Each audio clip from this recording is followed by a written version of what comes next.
शेयरवंश आप सभी को उम्मीद करता हूँ आप सारे मजे में होंगे, खुश होंगे और श्री जी की परम कृपा आप सबके ऊपर बरस रही होगी। दोस्तों, बहुत सारे लोग इस बारे में क्वेश्चन पूछते हैं कि परम पूज्य श्री सद्गुरुदेव भगवान से उन्हें दीक्षा लेनी है, तो दीक्षा लेने के लिए क्या पूरी नियमावली है, कितने बजे आश्रम जाना है, क्या पूरी व्यवस्था अभी चल रही है, अपडेट क्या है। हालांकि इस सब्जेक्ट के ऊपर एक वीडियो मैंने पहले बनाई हुई थी, लेकिन बहुत सारे लोगों को यह संशय रहता है कि क्या उसके बाद कोई अपडेशन तो नहीं हो गया है, और अगर हो गया है तो वो क्या है।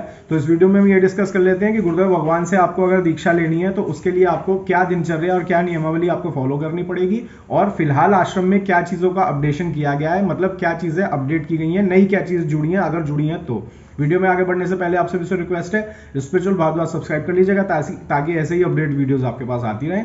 और अगर आप इंस्टाग्राम पर मुझे फॉलो करना चाहते हैं तो ये रहा उसका QR कोड, आप यहाँ मुझे फॉलो कर सकते हैं। तो चलिए बढ़ते हैं वीडियो की तरफ।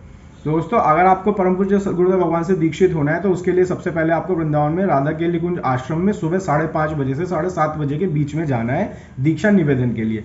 जिन लोगों को नहीं पता उन्हें बता दूं, दीक्षा निवेदन का मतलब होता है जब आप पहली बार आश्रम जाते हैं और वहां के संत भगवान से जो दीक्षा की सेवा में है उनसे बोलते हैं कि हमें गुरुदेव भगवान से दीक्षा लेनी है, तो उसके लिए हम क्या करें। तो इसी को दीक्षा निवेदन करना कहते हैं, यानी उस दिन से आप दीक्षा के नियमों को आश्रम से लेकर आएंगे और अपने घर पर दिनचर्या का पालन करेंगे जब तक आपको दीक्षा नहीं मिल जाती, क्योंकि दीक्षा के बाद जो भी आपको दीक्षा नहीं दी जाएगी उसका हिसाब अलग होता है। मैं आपको सिर्फ ये बता रहा हूं कि दीक्षा की नियमावली और दीक्षा निवेदन करना ये बेसिकली क्या चीज है। तो जब आप आश्रम जाएंगे तो आपको एक बाबा मिलेंगे, उन बाबा को आपको बताना है कि मुझे दीक्षा लेनी है, तो वो आपको कुछ नियम समझाएंगे और साथ में आपको एक टोकन देंगे या कार्ड देंगे, डजेंट मैटर आपको, लेकिन कुछ ना कुछ जरूर मिलना चाहिए, चाहे तो वो टोकन हो चाहे वो कार्ड हो। वैसे आजकल की जो व्यवस्था है उसमें पहले एक छोटा सा कार्ड मिलता है, और आजकल जो व्यवस्था है उसमें छोटा सा टोकन मिलता है, और टोकन के बाद जब आप अगली उपस्थिति में जाएंगे तो कार्ड मिलता है। यहाँ पर एक और चीज नए लोगों को बता दूं कि जब आप दीक्षा के लिए निवेदन करते हैं तो हर 2 महीने में आश्रम आपको बुलाया जाता है। जब तक संत भगवान आपको बुलाते रहें आपको जाना ही पड़ेगा। हर 2 महीने में, 2.5 महीने में, जैसे भी आपकी स्थिति हो, कोशिश करिए हर 2 महीने में आप आश्रम जाएं। अब हम नियमों की बात कर रहे थे कि नियमावली क्या है दीक्षा के लिए। तो 11 माला राधा वल्लभ श्री हरवंश की जप करनी होती है तुलसी माला पर। यहाँ पर एक चीजों को आपको बहुत अच्छे से समझने की जरूरत है कि आपको 11 माला मिनिमम राधा वल्लभ श्री हरवंश जपना ही है। 11 माला जब आपकी पूरी हो जाए तो आप पूरे दिन में नॉर्मल चलते फिरते उठते बैठते किसी भी अवस्था में राधा वल्लभ श्री हरवंश या राधा राधा अपनी उंगलियों पर या इस तरह से काउंटर के ऊपर जप सकते हैं, वो कोई समस्या नहीं है। लेकिन आपको माला पर 11 माला मिनिमम जपनी ही है। साथ में इसके अलावा आपको 12 पद चतुरासी जी के पढ़ने हैं, लेकिन उनका अर्थ नहीं जानना। तो चतुरासी जी में टोटल 84 पद होते हैं। इनको आपको ऐसे पढ़ना है जैसे 1 से लेकर 12 तक एक दिन, उसके बाद 13 से 24 तक दूसरे दिन, फिर उसके बाद 25 से लेकर 36 तक तीसरे दिन। इस तरीके से एक हफ्ते में आपकी पूरी चतुरासी जी हो जाएंगी। जब आप चतुरासी जी पढ़ लेंगे तो 8वें दिन से फिर नई तरीके से शुरू होगी। राधा सुधानिधि जी एक और हमारा ग्रंथ है, मेन ग्रंथ हमारे संप्रदाय में, तो उनमें आपको 10 श्लोक पढ़ने हैं डेली। इसमें टोटल 270 श्लोक होते हैं। डेली आप 10 पढ़ेंगे तो 27 दिन में आपकी राधा सुधानिधि जी ओवर हो जाएंगी, और उसके बाद 28वें दिन से फिर से आपको नई तरीके से शुरू कर देनी है। और सेवक वाणी जी में भी हमारे करीब 16 अध्याय होते हैं। हर अध्याय के अंदर किसी में 12, किसी में 14, किसी में 10, इस तरीके से छंद होते हैं।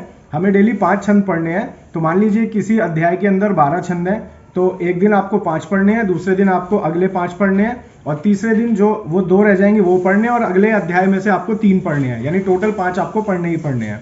तो ये इस तरीके से है। एक रसोपासना है, रसोपासना आपको पूरी पढ़नी है। आप इतना याद रखिएगा कि कुछ भी रसोपासना में छूटे ना। और इसके अलावा आश्रम से आपको छवि सेवा लेनी है, जिसमें आचार्य हितरवन चौधरी महाराज की छवि होगी, गुरुदेव भगवान की छवि होगी, राधा वल्लभ लालजू की छवि होगी। इसको आप अपने घर पर विराजमान करें और इनकी सेवा करें। आश्रम में आपको या तो मिनिमम 2 समय की सेवा दी जाएगी, या हो सकता है नए साधकों को सिर्फ अभी अष्टयाम पढ़ने के लिए दिया जाए। वो आपकी दिनचर्या और आपके कामकाज की स्थिति पर डिपेंड करता है। इसके बारे में आपको आश्रम से ही आज्ञा दी जाएगी कि आपको बेसिकली करना क्या है।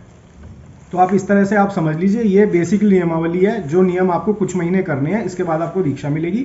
और साथ में आपको ये चीज़ याद रखना है कि ऐसा नहीं है कि आपको एक ही बार में पूरी नियमावली खत्म कर लेनी है। जैसे जैसे आपके पास दिन में समय हो, जैसे जैसे आपकी दिनचर्या है, उस हिसाब से आपको थोड़ा थोड़ा भी करके आप पूरे दिन में अपनी नियमावली पूरी निपटा लेनी है। इस चीज़ को आप याद रखिएगा। बहुत अच्छी बात मैं आपको बता रहा हूं, जिस दिन आप पर गुरुदेव भगवान की कृपा होगी और आपको गुरु मंत्र मिलेगा, तो जैसी आपकी स्थिति होगी वैसा ही गुरु मंत्र आपके अंदर प्रकाश करेगा।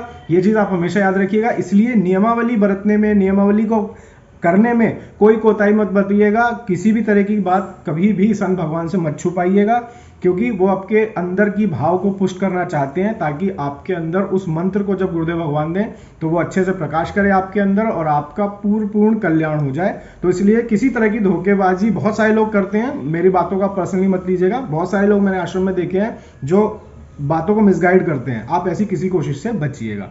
तो अब आ जाते हैं भोजन के ऊपर बात। बहुत सारे लोगों को पता ही होगा कि हमें सभी तरह के अभक्ष भोजन छोड़ देने हैं, यानी मांस, मदिरा, अंडे, लहसुन, प्याज, ये सब हमें छोड़ देना है। बर्तनों की बात कर लेते हैं। जिन लोगों के नए बदल बनने की स्थिति है, जो लोग बर्तन बदल सकते हैं वो बर्तन बदल लें, जो लोग बर्तन बदल नहीं सकते तो वो क्या करें, जिनके घर में सिर्फ अनियन गार्लिक बना है, नॉनवेज कभी नहीं बना है, वो लोग वृंदावन रज और यमुना जल से अपने बर्तनों को धो लें और उसके बाद फिर कभी उनमें लहसुन प्याज वगैरह ना बनाएं।